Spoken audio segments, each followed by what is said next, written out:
All right, so listen up. I've got something powerful coming up, and I need you to be in the room for this. I'm hosting a free live webinar called From Pain to Purpose: How to Heal What's Hidden so you can finally feel fulfilled. And if you've ever felt like success was silencing your soul, this is your wake-up call.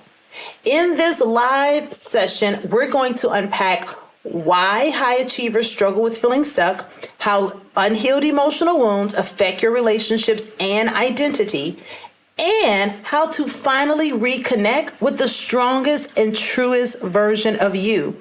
This is not just another motivational moment. This is your turning point. So don't wait. Walk. I need you to run. Spots are going to be limited, and we're only doing this live. So make sure that you click the show notes in this episode and get registered, and I'll see you there on purpose. Hey family, welcome back to another episode of Unmute Your Mic podcast, where we break the silence around things high achievers carry, but never say out loud. So today's episode is going to be a very raw, vulnerable, but real conversation. And I know many of you are going to be able to identify with this story and with this conversation for today. So I'm really excited about us having this very safe, vulnerable moment together. And one of the things that you'll always hear me do on this podcast is share my story, because quite honestly, my story is my purpose and I am my story. And so there's no rehearsing when you're living the life that you're living, right? Like I don't need time to rehearse, because quite honestly, I'm living the life. And I remember in my marriage feeling like I was living a lie. And I can recall the moment that I really had to take some self-inventory and really stop placing blame, because I don't know if you realize this or not, but when you blame people for things, you become in bondage to that same thing, right? So that's why blaming is such a powerful thing, is because blaming also equals bondage. And so when you're looking to get free from something, you want to be able to be accountable and own where your part is, because that's really the only way to get free. Because the more you blame, the more you stay in bondage to that story. And so I had a tendency of blaming. I was always trying to figure out who was to blame, because I struggled with perfectionism my entire life. I wanted to be very perfect, because I grew up in a household where your fall was never really graceful. And so because of that, I didn't know how to give grace, right? And my ex-husband used to say this all the time, and it is very true. He used to say, Lauren, you're so extreme. Either you really love or you really hate, but you don't have an in-between. And it was true. Now, back then I said it wasn't true, because don't be trying to call my imperfections out. But in real life, in a more healed version of me, I can sit back now and see that that was absolutely true. And it was because I didn't know how to operate in the gray. In my mind, everything needed to be black or white. There is no gray. What's gray? I don't like gray, right? And what I had to come to understand is that God operates in gray. He confirms in black and white in his word, but he operates in the gray. And so in the gray is when people can't really see, when you don't really know how this is going to turn out. And I remember having to come to grips with the fact that a lot of the emotional baggage I was carrying was connected to the words I wouldn't release. And I was so concerned with preserving myself and preserving my dignity, my character, just self-preserving, period, right? Save yourself. That I didn't realize that I was suffering in silence. And so I did a great job of looking like I was fine, saying I was okay, making things look easy, But the truth was, I was dying inside. I was not happy. I wasn't enjoying life. I wasn't enjoying any of it. And I really felt emotionally abandoned. I felt like I couldn't trust. I was upset with myself for allowing certain things to take place and not holding boundaries and not holding people accountable. Right. And, one of the things that a lot of times we do as the stronger ones is we just tell people it's okay, when the truth is it's really not okay. But we'll say it's okay. No worries. But you're worried. So there's no such thing as no worries. You get to walk away in pieces while the other person walks away in peace. That doesn't sound like a win-win to me. And I had self-neglected me and self-sacrificed me for so long that I didn't know how to advocate for me and say, you know what? I don't have it today. My children, especially when they were very young, they are like 16, maybe 17 months apart. So they're very close in age. So that means I had 2 in diapers. That means I had 2 in daycare. That means I had 2 on a bottle at one point of a time. And that was very hard for me to navigate schedules and operations. And that's when I found out that the daycares don't call, I'm sorry, man, but they don't call daddies. Daycares don't call daddies. Daycares call mamas first. And I was like, I don't really know how I feel about that, but y'all didn't call daddies. Call me second. Why? Because I was engulfed in success and running my branch and making sure that I was the top performer in the top 10 percentile. So like having to add another title, which meant another set of entitlement, which meant another set of responsibility. All of it just really felt too much. But I was so used to carrying so much that giving that weight to someone else just sounded like something I couldn't do. And so I would be angry with him about things that, quite honestly, I didn't communicate. I would get upset about why you get to live your life the way you want to live it, and I don't get to live my life the way I want to live it. But I also never said, that's not okay with me. I don't like that. Typically, when I had to let you know that I didn't like something, it definitely did not sound like this, okay? We won't put it out there on the podcast for the world to know, but let me tell you, it didn't sound like that. It was very aggressive. It was very in your face. And it came with a lot of anger and frustration, but it was because I was carrying so much. And see, when you're the strong one, people don't account for your feelings. They don't think like, well, how are you feeling today? They don't. They never ask, well, how are you feeling? They just ask, oh, so how's your day going? Well, the day is going great, but my body feels terrible. I'm tired, right? And so because we are typically the ones who say yes a lot of times, especially when we should say no, it gets to a point where people just start thinking or believing or feel entitled to our yeses. And that's because they have not been gifted our no's, the N-O. And so I had to really start learning. And this is something I still feel like there's moments I still struggle in this area of being able to set a boundary and say, I'm sorry to hear that you've got that going on. However, you're going to still need to show up to your agreement. Because what I had to start doing was making different agreements with myself. And the first agreement that you ever get to make is, honestly, it starts with you. You start the negotiation. And so this episode today is it's entitled Stronger Me. And the reason I called this episode Stronger Me is because what I had to learn in my years of healing and being on this journey is that you can't be a thriving we if you're a weak me. And so the only way to have a thriving relationship, a thriving marriage, a thriving life, you have to first be a stronger version of yourself. But like I told you in our last episode, growth comes with grief. And so at some point, you got to be okay with knowing that you're going to have to grieve this thing.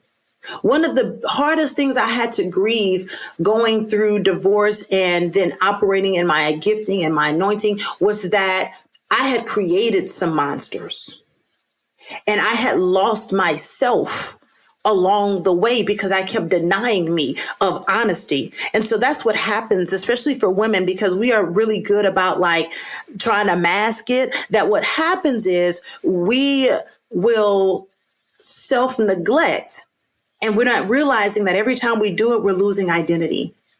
There's a piece of you that is not authentic. There's a piece of you that's not living your truth. And so living a lie is expensive. Telling people you're okay with that is expensive. Not counting the cost of your yes is expensive. And so in today's episode, we're going to unpack what it really means to become the stronger me, not just the more successful me or the more impressive me, but the more free me. What does the more freed you look like? And so in this episode, I wanted to make sure as I was preparing for our conversation today that you walked away with these 3 things that is going to transform your life. You can start implementing them today, right? What better time than the present? So the first thing you're going to walk away with is we're going to define the stronger and healed version of you, who that person really is, beyond titles, beyond roles or expectations. Who is the stronger version of you? And then we'll talk about the 4 areas where high achievers often confuse strength with self-neglect. And this is such a cheat code because if you are confusing the two, that's why you don't have clarity, because you're not operating in honesty and authenticity. And so I want you to get free in that area today. And then I'm going to give you 3 simple but very powerful action steps to reconnect with your healed identity. So if you're ready, let's get into the work. And I hope you got pencil and paper because you will need it. So here's one of the biggest issues with being strong, but silent, especially when you're silently struggling. First of all, let's start with what we both already know, what you know and what I know. You're strong. You know it. They know it. It's your badge of honor and your coping mechanism. It's your protection. And the people in your life that know you and love you, they already know that you are fully secured by it, right? But here's the thing that people don't talk about. This is what the strong ones don't talk about enough. And that is when you're strong for too long, you forget what being supported feels like. You forget what being soft feels like. You forget what it feels like to let your guard down without guilt. And your strength became your silence. And your silence became your mask. And now you're asking, is this really the only way to live? Because quite frankly, you're tired. And the stronger version of you is not the one who hides pain better. It's the one who no longer sees healing as a threat.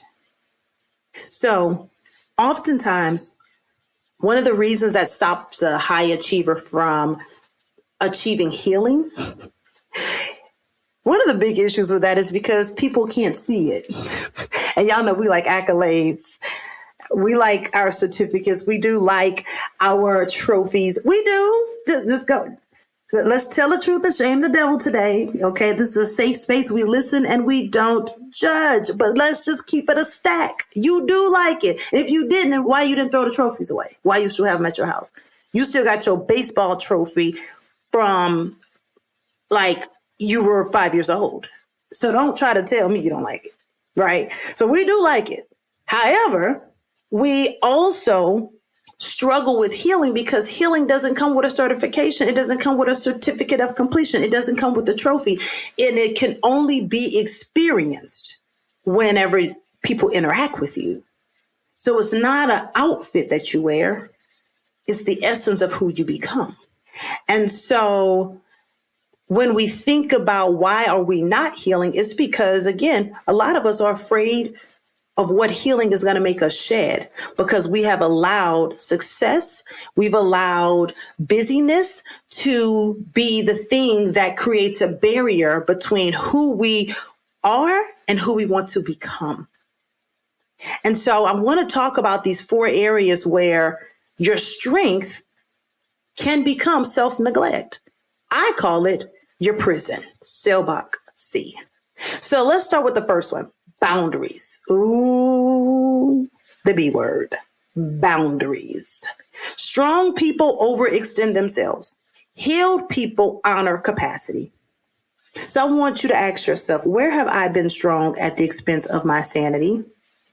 I'll wait. Who did you say yes to when you should have said no?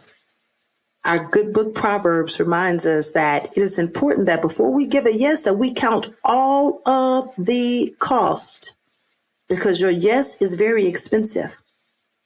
Things will either cost you time, cost you money, or both.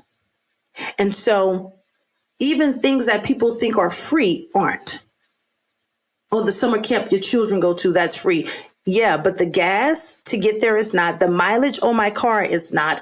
The food that I have to provide is not. So it's really not free.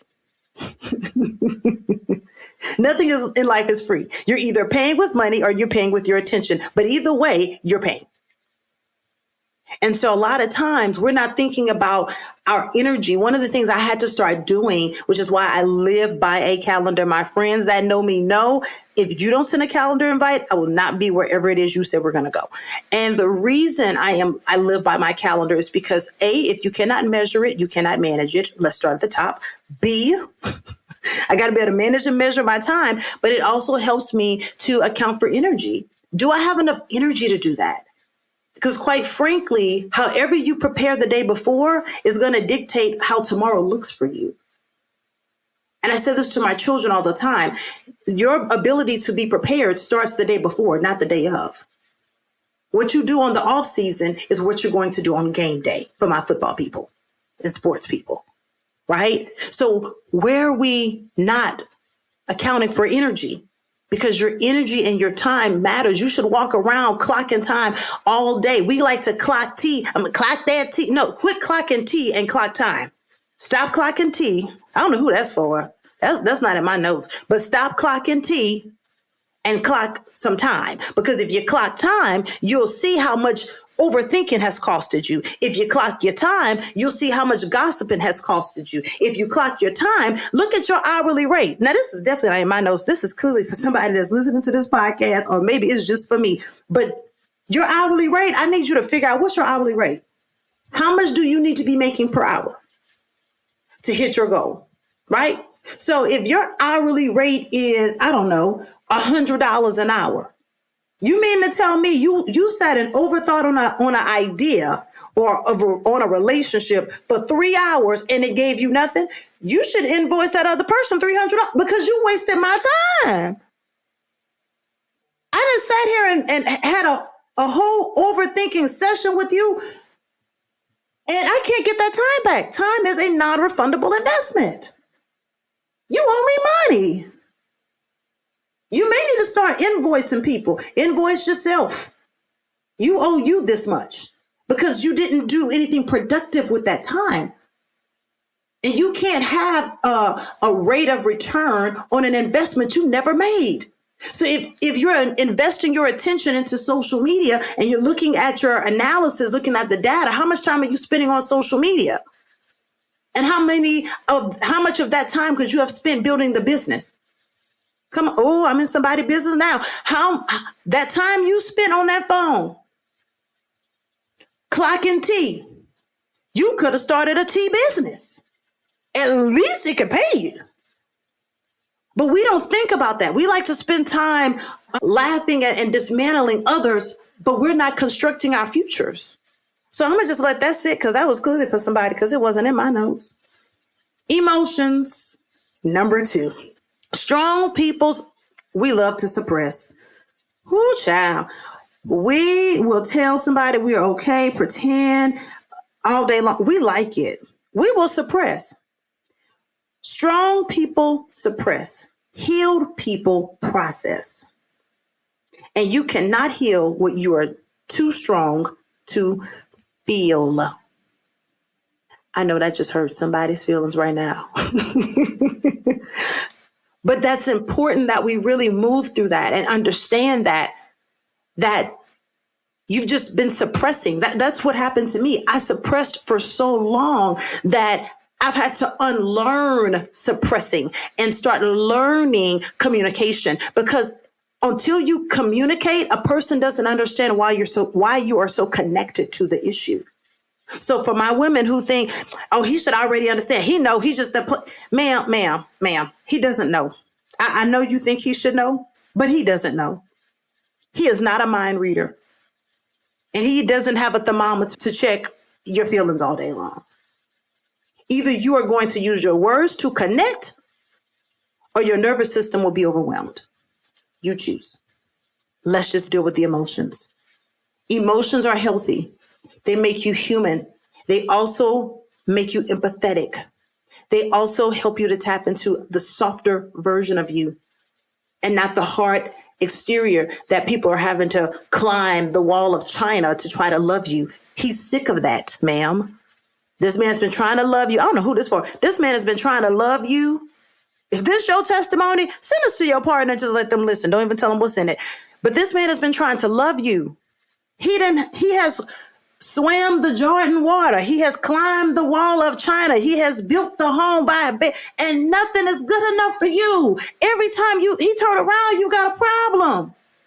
And the issue is you. You're trying to be so strong, you don't know how to be present. You want to tell them that you got it when you never had it. Now you mad at everybody who asking you for it because you don't have it, but you said you did. So who's really to blame? Is it him or is it you? Let's sit here, because we're here to listen and we don't judge, but we will hold you accountable. And the issue is you. And that's just free game today. And I pray it frees your relationship. That person that's trying to love you, that keeps coming back, who's there with you, they're there because they want to be there, not because they have to be there. People have a choice every day. You do too. And guess what you're choosing? You're choosing to waste time being mad when you could have reconnected by now. You could have gotten on the same page. You could have gotten in alignment, but you would much rather be justifiably, that's what I call it, justifiably mad, because you're so afraid that you don't really know how to negotiate, that you're going to end up selling yourself short. But you already are, by not giving that person the opportunity to step in and just be there for you. They're tired of fighting you to love you. So I don't know who that was for, but baby, take that and clack your tea. Number 3, relationships. Strong people perform to be chosen. Healed people show up as they are. So I want you to ask yourself, where have I been shrinking to maintain peace that isn't real? Where have you been living in pieces and not peace? I'm going to let you sit right there with that one. And then number 4, identity. Strong people become what people need. Healed people become who they were created to be. Being strong helped you survive, but healing is what's going to help you thrive. That's why the word reminds us, lay aside every weight that so easily besets us. Why? Because you were never created to carry all the weight that you are carrying. Lay it aside, put it down. And most importantly, let it go. I want to do something really powerful with you. So if you're not driving, but you're somewhere safe, parking lot, your desk, in a bathroom, on the couch, wherever you may be, if you're driving, do not try this. Okay? But I want you to close your eyes.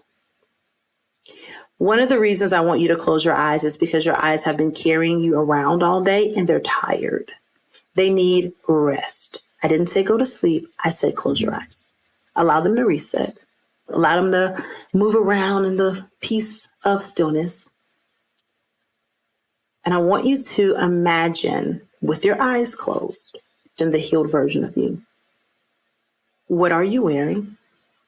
How do you walk into a room? I want you to think about how do you love? And I also want you to think about how do you lead? Are you playful? Are you finding yourself like a little kid playful again? Do you sleep through the night now? Are you emotionally safe in your own skin?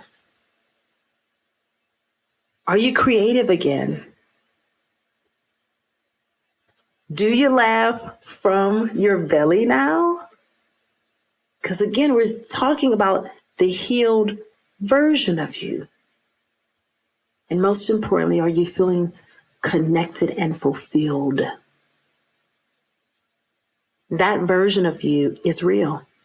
It's not a fantasy, it's a future.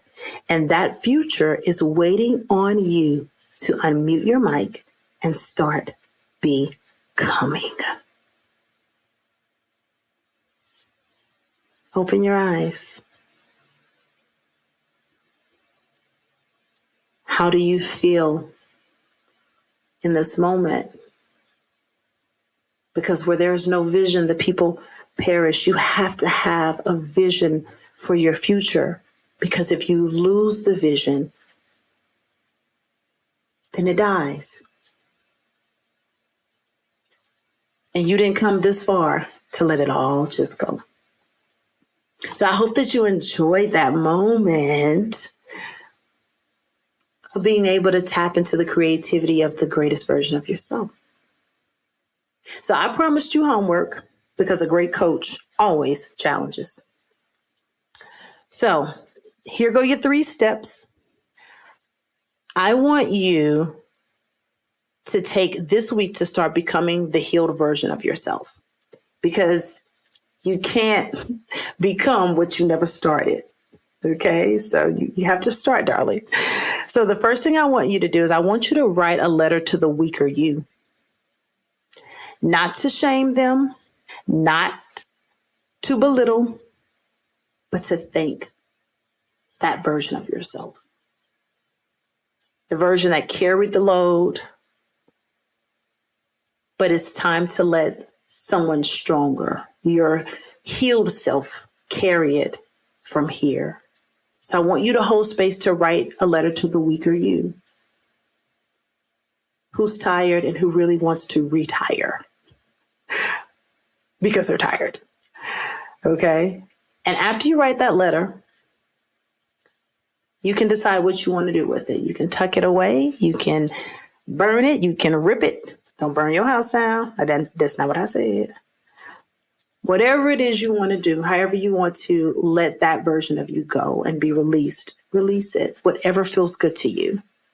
And then number 2, voice one vulnerable truth out loud.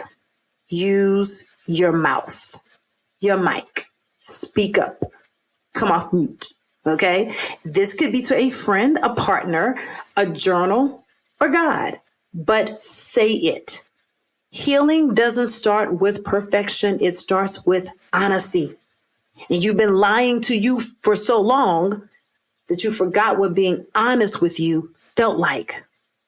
So I really need you to do this. And yes, it works. And then number 3, I want you to practice receiving. Let someone help you this week. I know, child, you almost had a heart attack. Let someone help you this week. Let someone affirm you this week. Let someone show up without you earning it this week. I need you to practice receiving. You deserve love that does not require performance. You are never created to be a slave to love, but to be engaging, open, and human in the experience of love.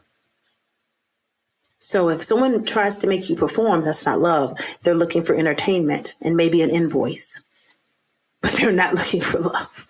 That's not love, darling. And I want you to know that real love doesn't require performance. It requires being. You just have to be. So I am proud of the strength that got you here, but I'm excited about the healing that's going to carry you forward.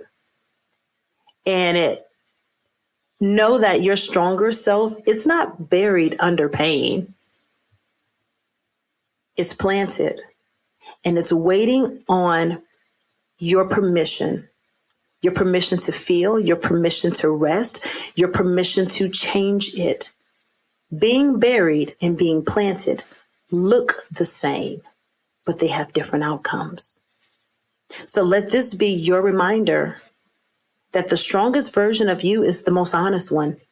And healing isn't weakness, it's wisdom. So I pray that this episode helped you think about stepping into your heal space, that it helped to rise out of you the creativity that's been dormant, and most importantly, that it empowered you to unmute your mic. So thank you for being with me in this episode. Please like, share, leave a review about this journey that you have been on with me. I want to hear, how are you feeling and how is it going? And I cannot wait to catch you next week, right here, same time, same place on Unmute Your Mic podcast. Peace.